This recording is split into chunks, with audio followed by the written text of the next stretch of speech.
Hey everybody, thank you so much for joining me tonight. I'm Nate Zielinski. Guys, tonight is a very special night. Obviously, it's Halloween, so happy Halloween to everybody out there. It's a crazy night for everybody. So we'll keep tonight's show just a little shorter than normal. Again, everybody's kind of busy and got things going on. But guys, on this show, you've been following us since May. We've been talking about big game hunting and everything there is to do with that. Obviously, our big preaching point is hunting public land. We always talk about a 60-40 mix of scouting to hunting. But we've talked about everything with that. Hunting, processing, taxidermy, everything else is out there that we've been talking about. But tonight's a special one, guys. When it comes to archery hunting in general, there's somebody that I've known for many years and somebody that I look up to, and he's a very special friend of mine named Henry Fulmer. Henry here is again a great friend and an amazing archer, and he's really been around everything to do with archery his entire life. I believe he started getting in the archery world in 1955, just getting out of the Army. But this guy has literally shot for almost every company out there over the last, 50, 60 years.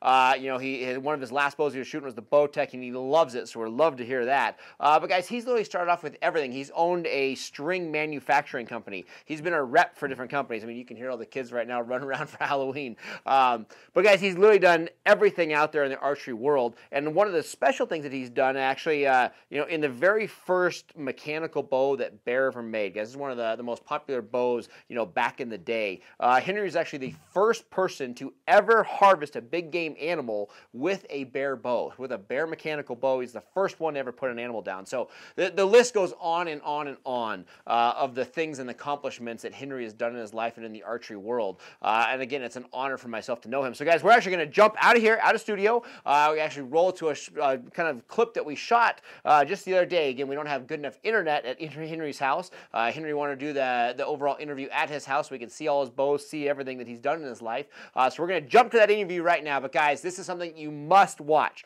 Sit down, tag your friends, comment your friends, bring everybody in here, guys. If you are an archery hunter, if you are an archery shooter, if you ever have been or ever looking to get other people involved, guys, tonight's the night to watch this clip. Literally, it's history right here of the entire archery world, guys. So we're going to jump to that clip right now. I hope you enjoy it, guys. And comment your questions here. I'll get with Henry and we'll get all those questions answered.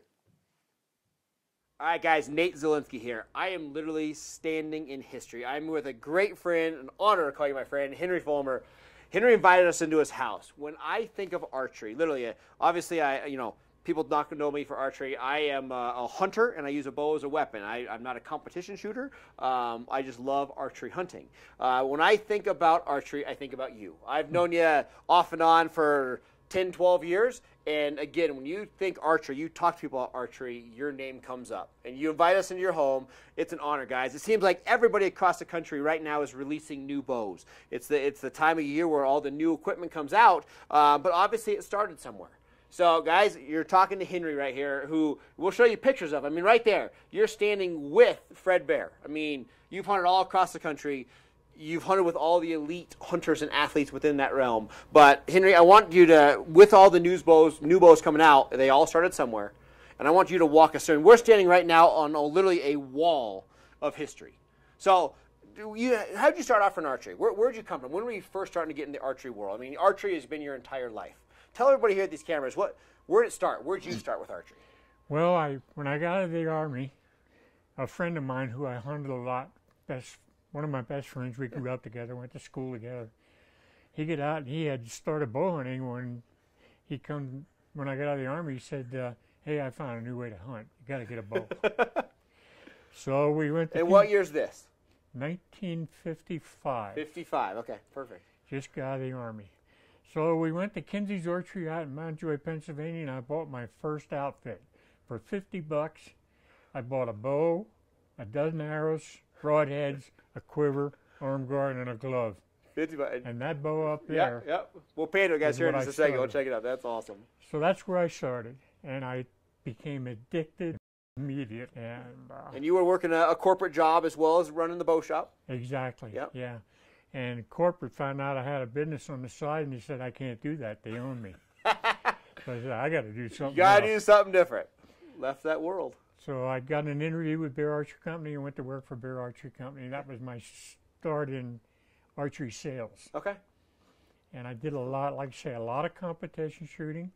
Yep. Shot in 9 national tournaments. Okay.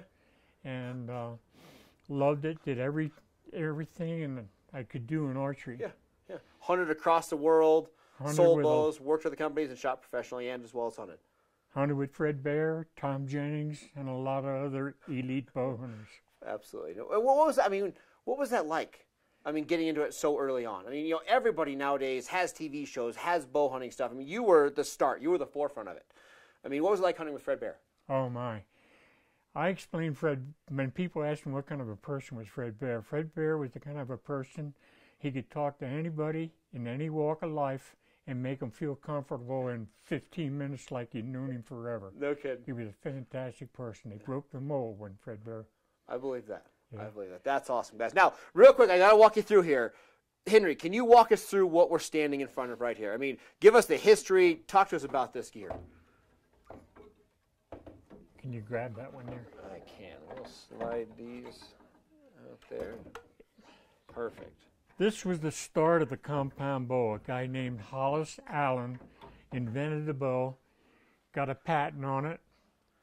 Roughly what year? In the mid-60s. Mid-60s, okay. This is a mid-60s compound. Yep, yep. And a little history on this, because I was kind of in on the ground floor of this bow. Okay. My friend Sherwood Schock at the time was editor of TAM magazine, which later became Archery World. And that was like the forefront of the magazine world for archery. Yeah, in mid-60s. Okay. So Tom Jennings was, he wrote articles for the magazine. Okay. Hollis Allen Yep. got a hold of Sherwood and wanted, what he really wanted was some free publicity for this bow, Yep. this new technology, Absolutely. this new thing that was I mean, gonna, guys, everything was stick and string before this, literally right here. This is it. This is the first one. Yep, first one, mid-60s. First one. Okay. So he finally sent Sherwood a bow to his office, to the Archery World magazine office. Yep. And we took the bow, one like this, to our archery range. We shot it for a while. We were not impressed. And so Sherwood sent the bow to Tom Jennings, Yeah. who made recurve bows Okay. out of California. Yep. Tom made the Smithwick Citation recurve. Tom immediately fell in love with the compound. Okay. And he bought the first license from Allen. Okay. And from there it went to this one. This was the next one. This was Tom Jennings' first compound. This was The first one Tom Jennings made. late 60s. Okay. No kidding. And I mean, look at the wheels and the pulleys. I mean, you know, we're talking about right now shooting smart technology and, you know, cam leaned for, you know, horizontal knock travel, everything like that. I mean, I don't think we quite had that at this age. no. So the bow started taking off at that point big in California. Okay. It started winning all the tournaments out there. Tom took on a partner. His name was John Williams. Okay. And John was one of the best tournament shooters in the country, and he was winning. And they go to the national tournaments, and these compounds start coming in, and they were winning. Just taking over the tournament world. Everybody at that time said, "It's never going to fly. Oh, it's not gonna stick. Compound is not going to fly." And and it keeps going from there. And from so there. from here, just walk us through in a quick jaunt here. What this is basically the evolution of kind of where we more hit the modern age cam wheel and kind of where we slowed down with the progression. Correct? right, this was Bear's first compound. So this is 1974. Bear's first one, the company that you were working with at the time and, Yes. and working throughout this adventure.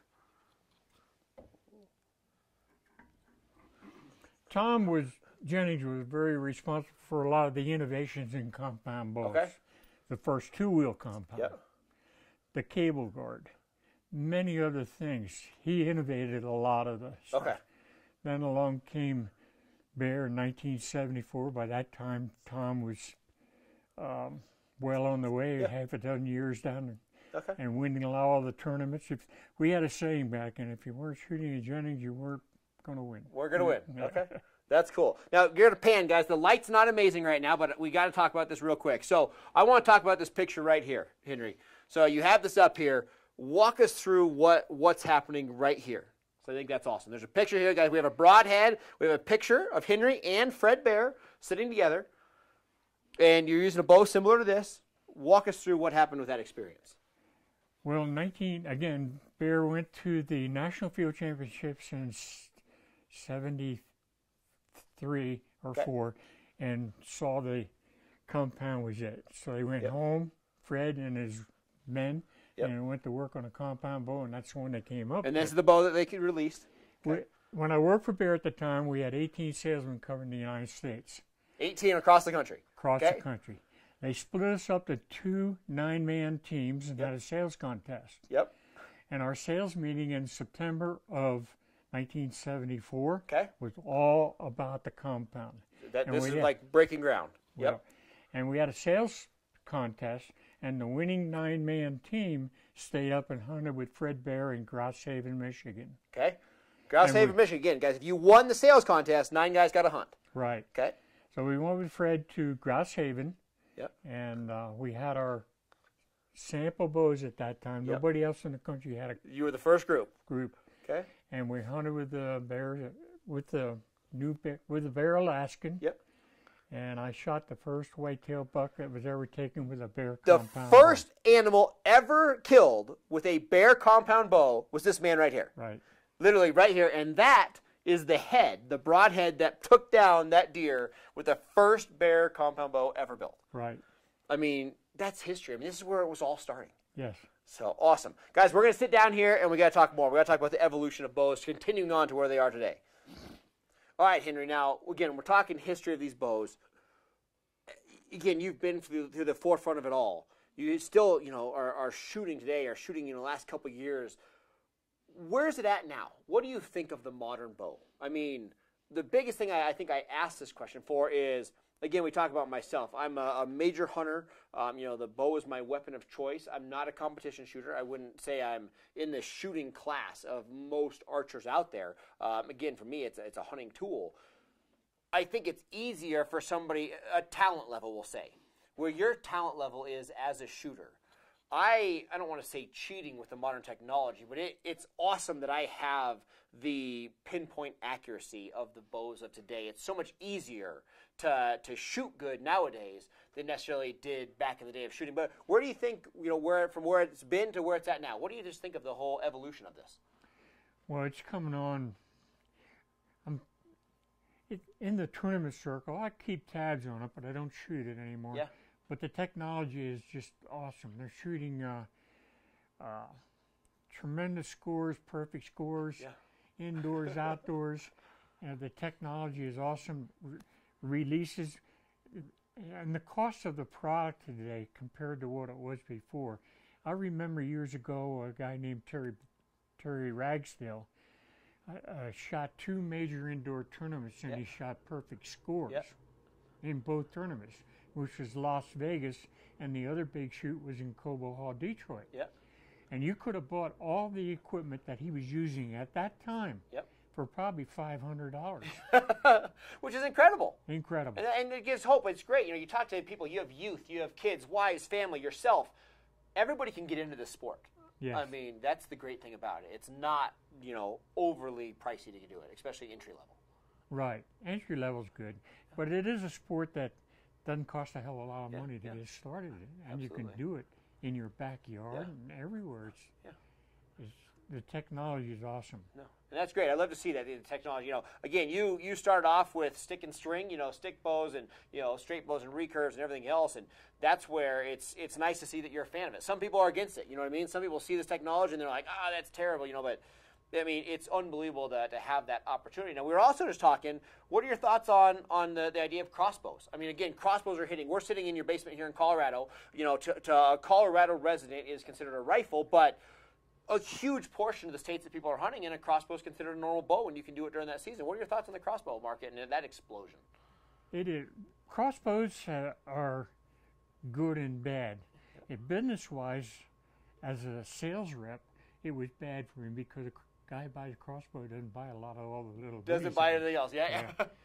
But what's happening especially in the East now, it's really taken over. And the technology on crossbows is going out of sight.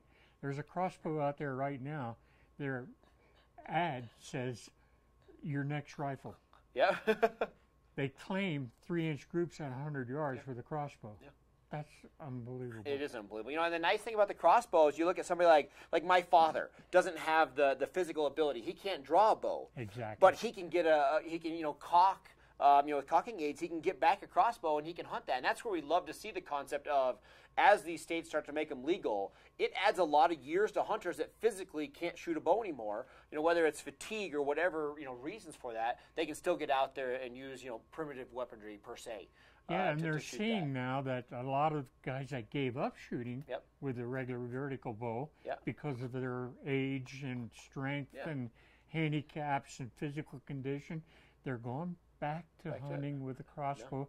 And another group would be the youth. Yep. They can't pull the heavy bows that you need. To legally hunt. Yes. Yeah. And they're going crossbows. It's neat. The other big thing we keep talking about is the opportunity to hunt. There's so many places, especially in the Midwest and the East, where property is small. You're hunting your 2 acres, your 10 acres, whatever. So many places you can't use a gun. Right. But now the crossbow is that happy place where, again, youth, age, whatever, you have that pinpoint accuracy, maybe a little further distance by shooting a crossbow that you couldn't do with a rifle. So it's neat to see that. Now, we're sitting in here, talking about the Ultimate Man Cave, and we're looking at animals that you've harvested around the world. I want to ask you this one question. This is something that I've never asked you. We've talked about a lot of this other stuff. I've never asked you this. I want to know your favorite hunt. Whitetails. Whitetails. What's your number one that you remember of your life? I want you to single out, and I want you to tell me about the number one hunt that you've ever went on. What's your favorite? What stands out the most? My favorite hunt would be with Fred Bear. With Fred Bear. Tell me that hunt. Well, again, I won a sales contest. It was the first year I worked for Bear. They had a sales contest. I won it and went to Alaska with Fred. Okay. That was the ultimate hunt. That was my number one hunt of all times. That's awesome. And to be able to listen to his stories at night after the hunt around the table and nobody was a better storyteller than Fred Bear. And let me tell you a couple of instances on that hunt. Fred shot a real good bull moose. Yep. He shot it at 15 feet. Okay. He was out on horseback, and he saw the moose go into a clump of alders, bed down. So he thought about, should I go after it? Should I stalk it? And there was a small mineral lick nearby. Yeah. And there was a clump of brush that was between the mineral lick and where this bull moose bedded down. So he sat behind this clump of brush, thinking maybe when he gets up from his siesta, he'll come down here to this mineral lick. Well, lo and behold, a couple hours later, here come a cow and a calf out of this clump of alders. So it was a good thing he didn't go in there. And it walked right by him within about 15 yards, and he thought, that bull's going to come down here. And he did. But as he's walking down, the rut's coming on. Yep. Every clump of brush he sees, the bull goes and tosses it up in the air. And he sees this clump of brush that Fred's behind. Now, Fred's telling us his story at dinner that night. Yeah. And Fred is a great storyteller. Yeah. So the bull saw this clump of brush, and he comes over, and he's going to tear into this clump of brush. And he's right on the other side of the brush. He was 15 feet away. And Fred said he got up to make the shot. He says, when I got up, that bull moose eyes got that big when he saw who it was. He saw it was Fred, he got nervous. And another little story on that hunt. I shot really, really good. Yeah. And prior to going on that hunt, I shot about in the high 40 pounds for a tournament. Okay. So in July, I put my tournament bows away because the hunt was going to be in September. And I got out my hunting bow, and I did a lot of stump shooting. Yeah. Well, all my bow hunting life with whitetails, I just shot 50 pounds. Recurve. We're shooting recurves. Yeah. So I went up. I thought I better have something bigger for hunting moose. Yeah. So I got Fred shot 65 pounds. Okay. So I got 65-pound limits for my bear takedown and practiced religiously a lot. Stump shooting, judos, and walking around. I had a 200-acre farm back in Pennsylvania, and I walk around shooting judos. And I got pretty darn good. It took me a while to get used to 65 pounds. Oh, absolutely. 65 in a recurve is a lot of weight. So anyway, on the hunt, Fred was, obviously everybody knows, was a really, really good shot. Yep. Anything under about 40 yards, he never missed. Okay. We would stump shoot. He and I'd walk around camp, You pick a shot, I pick a shot. Yeah. And I didn't miss and he didn't miss up to about 40 yards. Beyond that, Yeah. we both. But one more morning, this is morning before we head out to hunt. Yeah. It was my shot, and in the camp, we'd want to run the camp. They had cut a limb off of a tree, and it was about that big where they cut the limb off. So it was my shot. I shot at that little knot, and I stepped it off later. It was 43 yards. I smack dab right in the center of that thing. Yeah. And I'm thinking, okay, you old fart, let's see what you can do to that one. Yeah. He shot my knockoff. No kidding. Yeah, he was good. Talk about elite shooters, elite archers. That's you guys. That's awesome. Yeah, it was fun. Cool. All right, now we're wrapping up here, guys. The last thing I want to talk to you about is even talking to myself. Let's say you have to give me one piece of advice. Let's say you have to give the average shooter, somebody brand new or somebody that's been shooting for 50 years. What number one thing is going to make somebody a better shooter, a better archer? Maybe it's a better hunter. Maybe it's a better shooter. What's some advice you have for somebody out there in the archer world, somebody that has a bow and shoots a lot? Well, the first thing in learning to shoot a bow, shoot the basics, get some instructions. Yep. Go to a pro shop. Perfect. And get some basic instructions. Yep. Don't go out there by yourself. Don't listen and to learn everybody. bad habits. Right. Start out, just like in any kind of sport, you start out with the basics and get some instructions. Yep. And go to somebody that knows what they're talking about. Go to a pro shop. Perfect. And that helps out. Guys, you are literally talking to the legend, Henry Fulmer. Henry, you've done it all. You're the idol to so many of us in the archery world. I can't thank you enough for opening up your home and talking to us. Thank you. I appreciate you coming in. Thank you so much. Absolutely. Guys, again, this is an honor. We're going to walk you through this. But again, history is right here. I mean, as we look forward to all these new bows, and you look at the smart technology, you look at what Bowtech's doing in the world. I mean, it all comes from somewhere, and we're sitting at history here, of the very first, mechanical compound bows. Guys, I hope you enjoyed tonight's show. What? I mean, seriously, guys, did you watch that and hear all that? You literally need a book and a notepad to realize everything that he's done. I mean, you look at the knowledge that this man has of everything from hunting to the bows to the history of it. If you know somebody that's big into archery or involved in archery, they would know Henry. I mean, the guy's literally done it all. He's hunted across the world with some of the most, athletic archery hunters in the world. I mean, literally just world renowned. Again, I walked down there in that basement and I'm looking at the mounts and the bows, and you're looking at his overall shop, like a pro shop in his basement. And it's just unbelievable to see the history of where the mechanical bow came from, where it is today, and just everything that has to do with that. So, guys, I really hope you enjoyed that clip. Again, that's Henry Fulmer. Guys, if you want to see him on here more, you want to get that, we're going to try to get him on here more. We're actually going to try to get him to come down in here to the studio so we also answer and have that relationship with you guys and have those questions live. But, guys, if you like that, make sure you comment below, tell us thanks, and we will definitely get him back on. If you have questions, send me those questions, and we'll get them answered by Henry for sure. So, guys, again, I'm Nate Zielinski. Thank you so much to Bowtech for allowing us to go live on their platform. As always, guys, thank you so much, and we will see you next Tuesday live right here. I'm Nate Zielinski.